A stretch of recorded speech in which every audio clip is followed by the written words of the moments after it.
welcome back to my channel.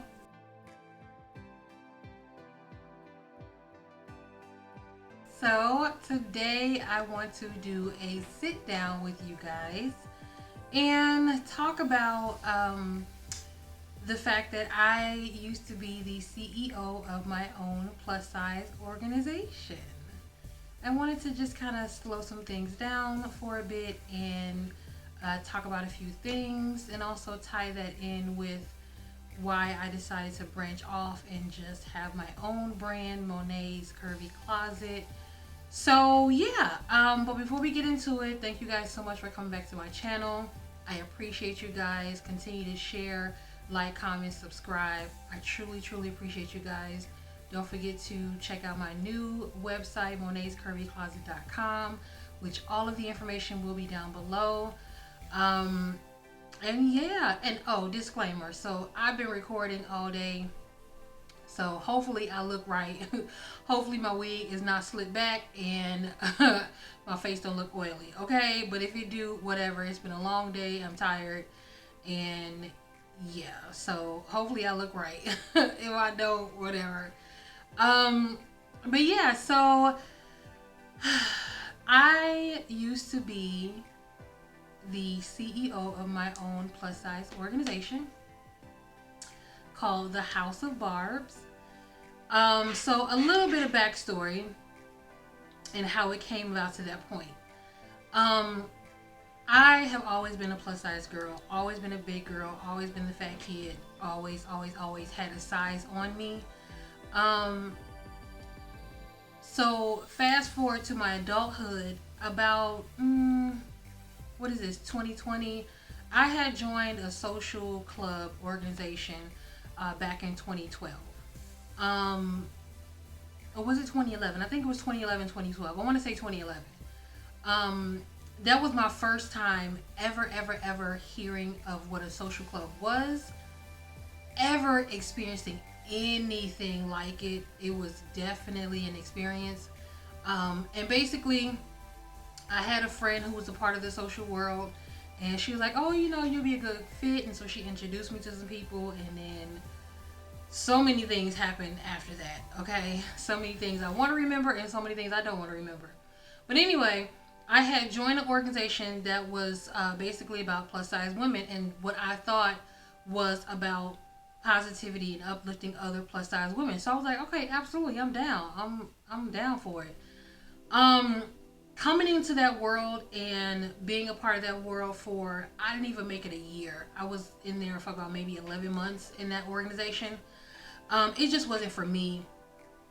The message that they wanted to get across, I appreciate, but the actions of it, I just don't think it came across with the words. And so it just wasn't for me anymore. So, I had parted my ways, but I loved the idea of a plus size organization. It really opened my eyes to the fact that it was organizations out there like that. I had no clue. So I was like, I want to continue this thing. I really liked, the concept of it. So how can I continue it? So I decided to have my own plus size organization. But I called it a movement at the time. And our very first name was called Plus Size Barbies. If anybody's on here and know me from back then, you remember that was our name. Plus Size Barbie was our name. And so my image, and even still to this day, my image and the meaning of me having an organization or a movement was that I wanted people to understand that Barbie is just not a skinny white chick that has, the white dog and the picket fence and the husband. She comes and can come in all different shapes and sizes. She may not, follow life in the same order or in the correct order, biblically, whatever.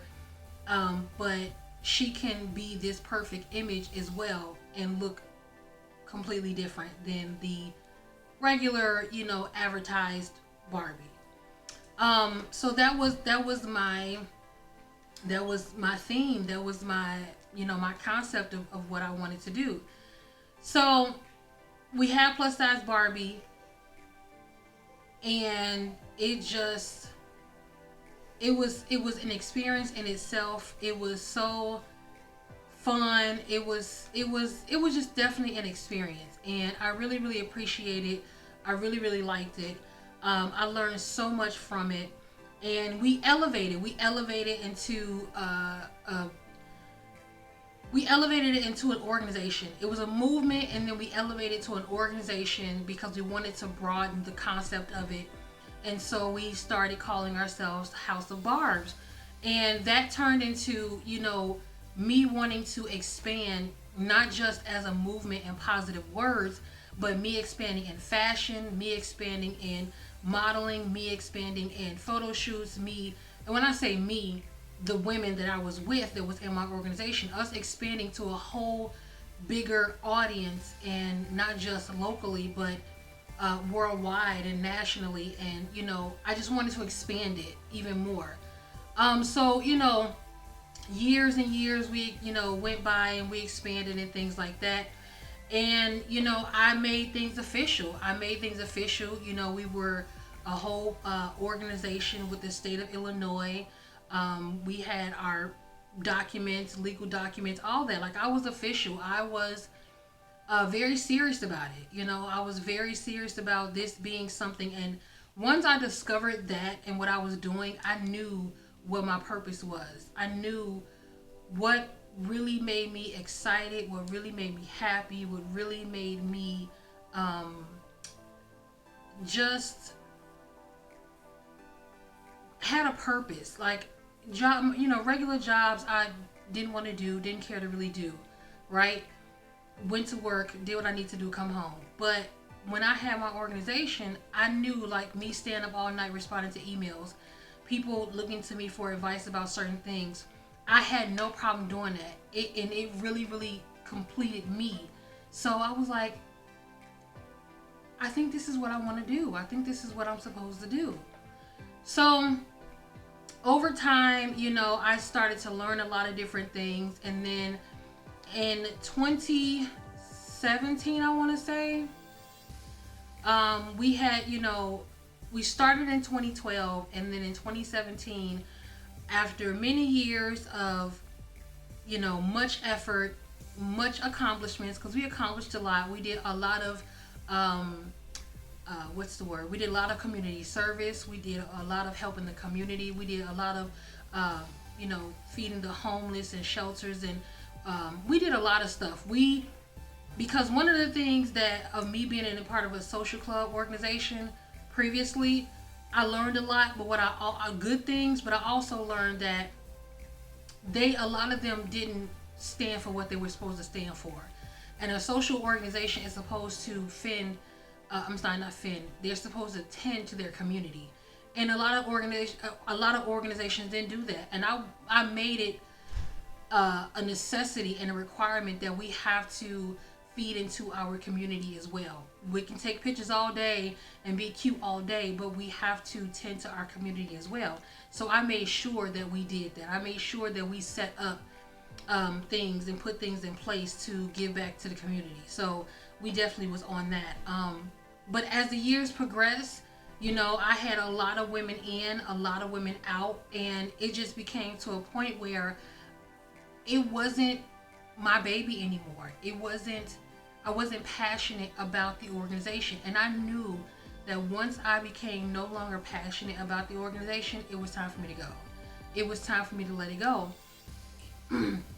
We were on and off for 5 years, and I told myself the last, group of women, because I stopped and then I started it again. And I said, this last time, if it does not work, I'm out. And it was very satisfying to be able to say that I was a CEO, and I was a CEO of my own organization that I created, that was my baby, that I birthed. I feel so proud still to this day to be able to say that I created something that helped a lot of women. Encouraged a lot of women, inspired a lot of women. It really just, it was just, I was proud of that. It was something I never thought to do, didn't do before, any of that. So I was proud of myself. It was a big thing for me. Um, so then I was like, it was a great experience, and I had a lot of ups and downs with the organization. But one of the things that I realized about myself is that I am not a person that can lead others, and that's not a bad thing. Um, I'm just not a person that can lead others, and I'm not saying that it was hard. I'm not saying that I was not successful. What I mean by that is I had a hard time with getting people to feel as passionate as I was. And I had to learn to understand that when you create something and you are the creator, the CEO, the manager, the everything of something, nobody's going to feel as passionate as you are. Nobody's going to feel as careful or be as careful or whatever with what you created as you are. And so I felt, a lot of people, and it's no disrespect to the women that was in the organization. It's no, whether we left on a bad note, whether we left on a good note. It's no disrespect to any of the women who ever came into my organization. It just simply made me realize that I am not a leader of other people. I am only a leader of myself. I'm the type where if you can't do certain things, I'll just say forget it. I'll do it. I can't not dictate, but I'm not the type to just allow somebody to handle something and trust that they're going to do it right. It gives me anxiety to do that. So I just rather do it myself. But when you are a leader, you are a CEO of something, you have to trust that your people are going to take care of it. And sometimes people did, and sometimes people didn't. And so it would become frustrating. And so I started to realize this is just not for me anymore. The message and the concept is, but being in a group is not. That's my sister's dog.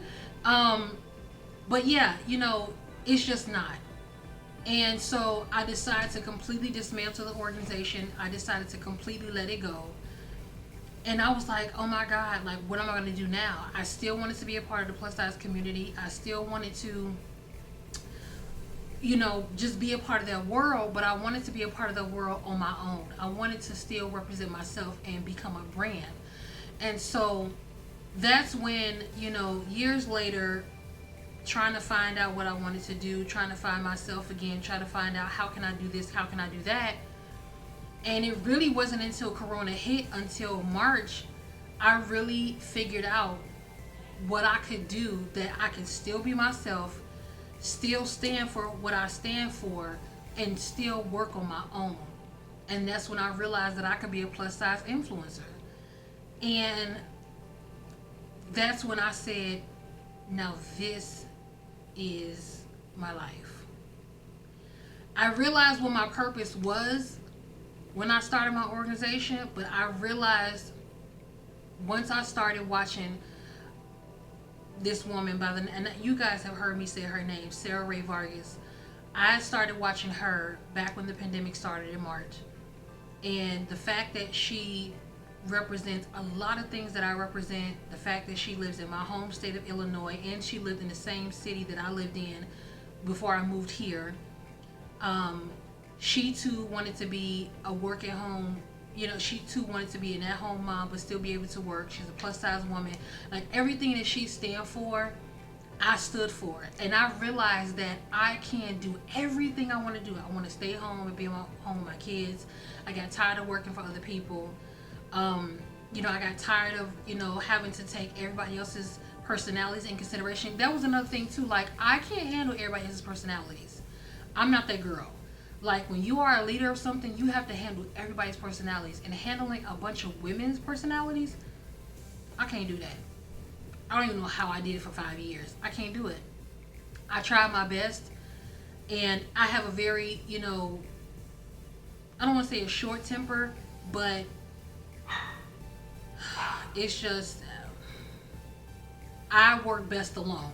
That's the best way I could put it. I work best alone. And I realized that about myself. I'm very much an introvert. I'm very much to myself, all that stuff. So me being in an organization with a bunch of women, what was I thinking? Like, what was you doing, Simone?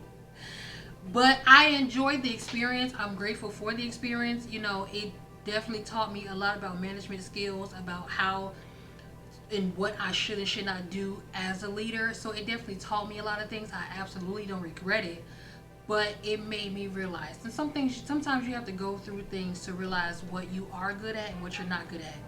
So I appreciate that whole, you know, experience. But it also led me to understanding that being a plus size influencer, that's what I'm supposed to do. I'm able to be at home with my kids. Well, not right now, but once I become successful, you know, on YouTube and becomes this successful plus size influencer, it just really solidifies I'm able to do the things that I want to do. I'm still able to represent the plus size community.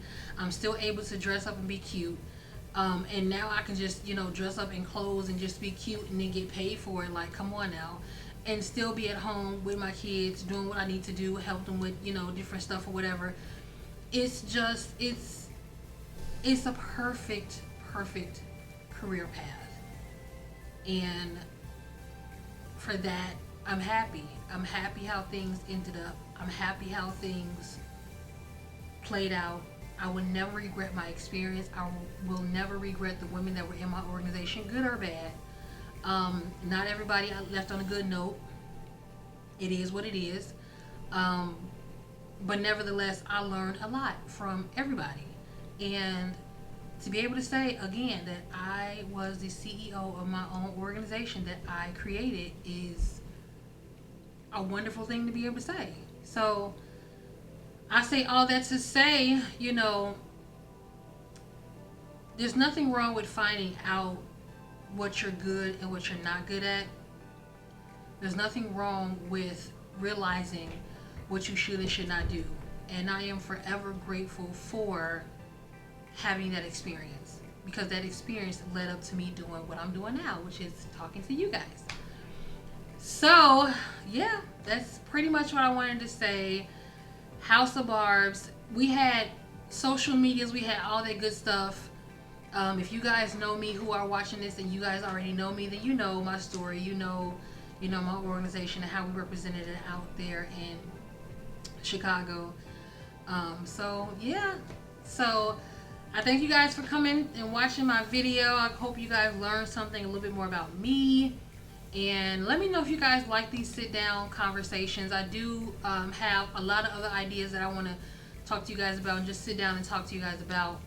A lot of topics that I want to talk about. So let me know if you guys are feeling the sit down videos as well. So yeah, so thank you guys so much for coming back to my channel. I appreciate you guys. Thank you so much for the love and support. Continue to share, like, subscribe, all that good stuff like I said in the very beginning.